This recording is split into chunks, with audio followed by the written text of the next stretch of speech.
Reka nongere mbashimire mwebwe mukomeje gukurikirana YouTube channel Kick and Vibe.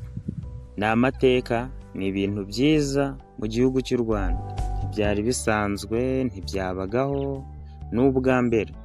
Tariki 11 kwezi kwa karindwi kuwa gatandatu ejo bundi hateguwe match abakunzi ba Rayon Sport, abafana imena zayo bo tuzi nka Kadenesi, Gacuma, rwa Rutabura bafitanye match n'abakunzi ba APR, abafana imena harimo ba Jangwan, ba Rukaka, ba Rujugiro n'abandi. Iyo match iri kuwa gatandatu kuri tapi Nyamirambo. Ni ubuntu, uzahagere nanjye mpagere ubwire n'inshuti yawe. Uribaza ni nabahe bazatsinda, nanjye nakibaza.